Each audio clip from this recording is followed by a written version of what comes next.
Some people really like X-Men 97, some people really don't. And for those who do enjoy it, it comes with a caveat. It was made by a man who seems to have some real demons in the closet. We don't know that for sure, but Disney let him go, and Disney does not let go of people for any kind of sin that you can imagine unless it's grim. And folks, we're here to tell you too that those on the far extremes of the political spectrum are taking advantage of X-Men 97. They see a message in it, perhaps you don't, but you should know about it, and you should know about it right now. We'll talk about it, we'll show it to you, and we'll see what they're using this for in the propaganda war right now.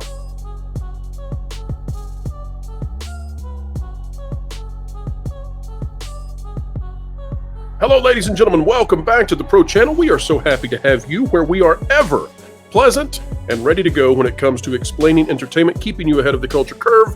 Joining us today is Michelle of Force of Light. And so hip, hip, hooray, you're back again. Michelle, how are you? I'm doing pretty good. Good to be here. That's right. And folks, this is going to be a deep one. Going to be a deep one, and we're going to go some places that you need to know about because X-Men 97 is being used to promote some messages that need to be exposed. And we're going to do that just right now. As we do so, click the like button. And here we go. We're going to Gizmodo is the website, and the author here is James Whitbrook. And folks, if you've ever seen anything that should strike fear in you, that authoritarianism, totalitarianism, and all kinds of really bad ideologies that historically cause grave damage are on the rise, this will do it for you. X-Men 97 knows exactly where tolerance will get you. This is a cartoon which some have praised, and at times I have thought it's quite good. At the same time, I've been very wary of where it could go. Each episode feels a bit like, well, it's rather honest and authentic to the original cartoon, but each episode also feels like a therapy session for each character. And the problem with this is that the answers in the therapy session are turning out to be the kinds of answers you would expect to get from someone like Bo DeMaio, who was running a Bonely Fans account behind the scenes and has been exited from Disney for reasons that we still don't know. But let's take a look at what some out there are deciding might be the message of this story and is enlightening to them as we do so. Spoilers on this. The concept of tolerance has weighed heavily upon the Disney Plus series X-Men 97, and now as the world and what is left of mutant kind looks upon the ruins of Genosha, the series is ready to grit its teeth and show some fangs, giving us righteously bitter examination of just where the morals of that tolerance, the morals cast in the shadow of its greatest idealist, Charles Xavier, have gotten its heroes and villains alike. In other words, tolerance is bad, and tolerance is weak, and tolerance leads you to places you don't want to be. It goes on to talk about some of the past episodes, talks about some of the characters and what they are going through, but ultimately, this is a show that is desperately now, I think, advocating, unless the final episode changed things, advocating for the idea that tolerance leads to ruin and that you actually need to side with Magneto. This is quite crazy. Let's just read this final sentence in this paragraph if you want to see what the more sinister parts of the human psyche are reading into this show. It says, and as Rogue rightfully tells him, talking about Captain America, and hurls his shield into a distant mountain, in not taking a definitive stance, Steve, in the image of Captain America as an ideal, is taking one, a cowardly, deplorable stance in the face of genocide. Michelle, in the past, the X-Men have always been used in their very best way. They've always been idealists following the path of Professor X.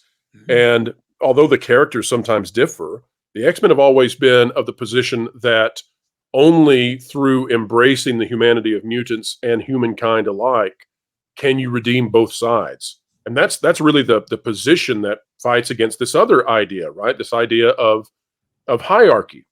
And what's being taken away from this show by some on the very far fringes of the left, which seem to be riled up pretty well right now, is that hierarchy and being at the top of the power struggle matters, and you need to do it, and you need to stamp out your enemies or else they'll come get you. They'll defeat you. They'll leave you in ruin. Michelle, what do you make of this moral argument that tolerance should be set aside? What do you think? I guess just tell us about where we are in history right now and what that path leads to over time. Well, I think that path makes sense as far as how they got here because I mean, when did this original comic come out? Well, so the show came I out mean in the the show. 90s, The right? show. And it ended Okay. in 1996. Now they've picked it back up again. It's not, these are not the same X-Men in my estimation. Some might disagree, but they don't feel the same as of this episode. Well, if you think about history and kind of our social culture, if you go even back to when that show would have ended in 96, and, at that time, it really was much more about genuine tolerance. I can think of, I mean, I think we all grew up seeing people have the coexist sign on the back of their car, that type messaging. And really, things kind of began to heat up, I would say, in the early 2010 era. And then by the time 2016 comes around, the idea of tolerance was exchanged for acceptance. That because tolerance and acceptance are two things. I can tolerate something I don't accept, but those that were preaching tolerance moved on to you have to accept what we are saying, and if you don't accept it, you are the bad guy or girl, and like you need to be stopped. And so that kind of makes sense when you're explaining to me kind of where the show is going and how people on the far left are taking it. Well, take a look at this. For folks out there who might think, we're being too much, they watch the episode maybe and they're like, oh, come on, Pro, it's a good episode. I want you to see what these folks who are watching this, what they believe it says. And when the people who made this episode are of the same mindset, you need to take this seriously. Could be wrong, might not be what this is about, but it's worth taking seriously. The final paragraph in this article finishes in this way. It says, but as the X-Men stare down the barrel of extinction once more, they too have realized where tolerance gets their cause. And when they say they too, this entire article is talking about the comparisons with the real world. They too have realized where tolerance gets their cause. 6 feet in the ground. With that lesson bitterly learned, they just have to make it out alive to prove to the world that human or mutant kind's liberation will come from its own hands. And this is what they're arguing in this article for the real world. This is the comparison they see to the real world, is that their side, the only way to liberate the world is for them to rise victorious over the other side. This is tremendously authoritarian.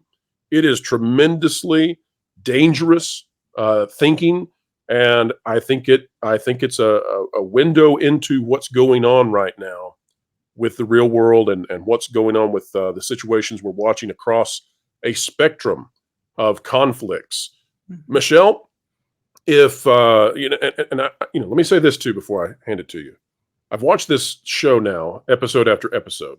Episode 2 was where I said, I see something here that I don't like. The rest of the episodes have been fine.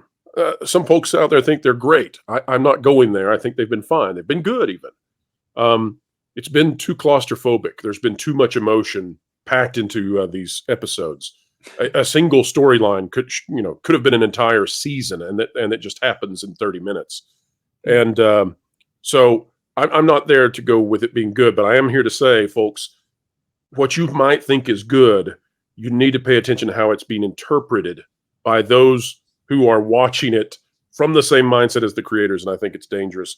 Michelle, what is the antidote to this totalitarian idea?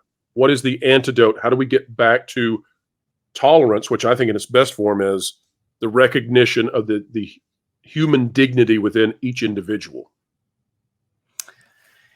Yeah, well, I think I mean, from my take, I mean, obviously I'm a minister and have a PhD in theology. I think that's kind of the problem when you have a take where you don't really believe that humans are created in the image of God. I think it can lead to that, to where you don't really value humans. Because if you truly believe humans are made in the image of God, you're not going to, what did the article say? Stop them out, or however. I think that's a fair paraphrasing of that last paragraph. Absolutely. Yeah, like that's just not the way to go about it at all, and that won't end well. I think Right. That's the path to hell and atrocities. Yeah, I mean, I think we saw that again. I know kind of where these people's political mindsets are. I think you can go back to Russia in the early 1900s when the commies came in for the first time, and the way they stopped them out was by lining up the Romanov family, including all the children, and murdering them via firing squad. Right. Let's 'Cause not I guess forget Cambodia and Pol Pot and the having the entire villages dig their own graves before they're executed. And we can talk about what happened in Germany. We can talk about what Mhm. happened with China. We can keep going through this. If 100 million corpses is not enough from the past century, then you really need to check your perspective, folks. This is a really, really bad way of thinking, and it worries me tremendously, Michelle. Yeah, well, it's a very dangerous way of thinking, because we're expressing the polar opposite of tolerance. It is, as you said, authoritarian type of thing, and we've seen in history many times how that goes. It doesn't end well. That's right. Now, if, by the way, if in this final episode, Charles Xavier comes back and sets this straight and says, no, tolerance is indeed the champion, there's a way for this series to end, I think, or at least this season to end in a way that is victorious and righteously good. So it could potentially end where it says, the sacrifice that you make, the punishment, whether it is, and the punishment is not appropriate. But if you accept the responsibility of being punished for doing what's good and what's right, then that is redemptive, right? And that would be the ultimate form of the tolerance. Then okay, let's have that message. That would be resounding. It would strike back at what this author was saying in the Gizmodo article, not this one on ScreenRant. But I worry it's not going there. And if it doesn't go there, then what has happened is we've had the facade of authentic X-Men, but the therapy sessions each character has been put through have led them to a place that is strictly and specifically postmodern and ugly and dangerous, and we should be careful of that. Here's the ScreenRant article I want to bring up, though, because Kevin Feige has a real problem on his hands right now. This is by Felipe Rangel, and it says, X-Men 97 director reveals Kevin Feige considered making series the MCU canon. So this cartoon was considered to be potentially part of the sacred timeline. Let's go down here just a little bit. And it says, while the movie was considered by Marvel in terms of the X-Men 97 perhaps having been a movie and not just an animated series, the quote is, that has always been something we know was on Kevin Feige's mind. Do we make this part of the MCU? Do we not make this part of the MCU? It's actually gone back and forth quite a few times, and I think we did land in a smart place because the animated series was its own thing. And I think that to continue we needed to be our own thing. Now, Bo DeMaio is the person who was in charge of this thing. He's the writer, he's the showrunner, etc. He's gone. He's been removed. Kevin Feige has a really tricky thing on his hands. This may not be part of the MCU proper now, but they've got to decide what they're going to do as far as going forward. If Bo DeMaio did something that caused Disney to let him go, and apparently he's been let go, so we don't know what the other variable is, but that's for sure. Disney let him go the day before the premiere. Kevin Feige's got to decide, do they go forward with a second season that is not yet complete? And if they do go forward with it, do they stay with the same morals and values that we'll find out what this first season actually is? But Michelle, Bo DeMaio represents a really problematic issue here, right? We talked about the Bonley fans. We know something has happened, although we don't know what it is, that has ex-nate him from Disney. So, Michelle, my question to you is, for folks out there who want to watch this and want to hope that the finale will be, at least decent, where do you draw the line? Some folks are saying, well, I don't want to support Disney on anything ever again. Some people are saying, well, X-Men 97 is great in spite of. Where do you draw the line in terms of if the creator is vile, but the creation is good? Like, can you listen to Michael Jackson songs if you don't like Michael Jackson? Can you watch a Robert De Niro movie if you don't like Robert De Niro? Will you go watch Rust with Alec Baldwin, even though he ended someone in that? Like, where is the line that you need to draw?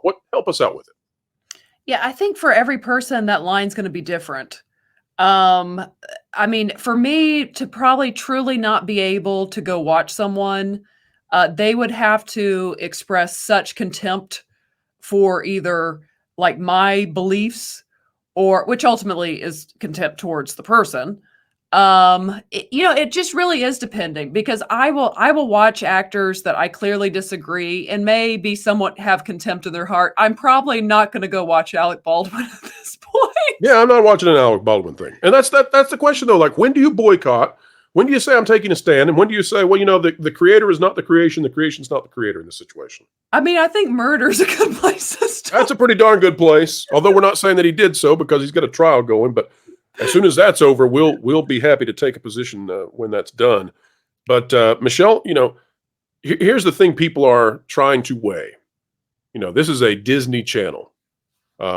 We cover all entertainment. We cover all pop culture stuff. But Disney is at the forefront because Disney's the biggest entertainment company in the world. So we cover a lot of Disney. We get a lot of questions sometimes about, can I watch the X-Men 97 thing? Can I have a Disney Plus account? Can I go to Walt Disney World? And I can't answer that for people. But a lot of people are really unhappy with the way that Disney has gone in terms of their policies and moralities and ethics and all of that. They look at the way that Gina Carano was treated. They see themselves, and they know that they would be treated that way if they worked for Disney. And I don't know what to tell people, because I don't know where that line is. I've got to cover this stuff. We've got to investigate. We've got to have researchers at the parks and all of that stuff. But I don't know what to tell the average person about when it is that they cut off all support or some support or whatever that case might be. What, for you, Michelle, you say it's when they have contempt of your values or when they do something so heinous you can no longer support it.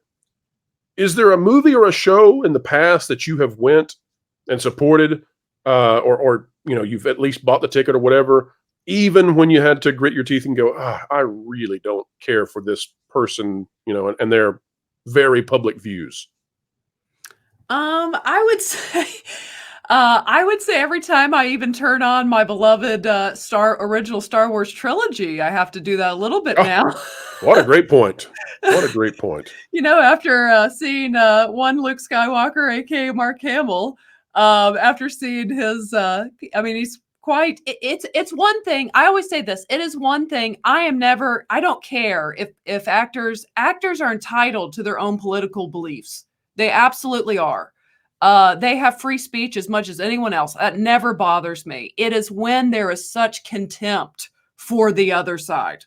When there's hatred. There is hatred towards the other people that don't do what you want or think the way you want or vote the way you want.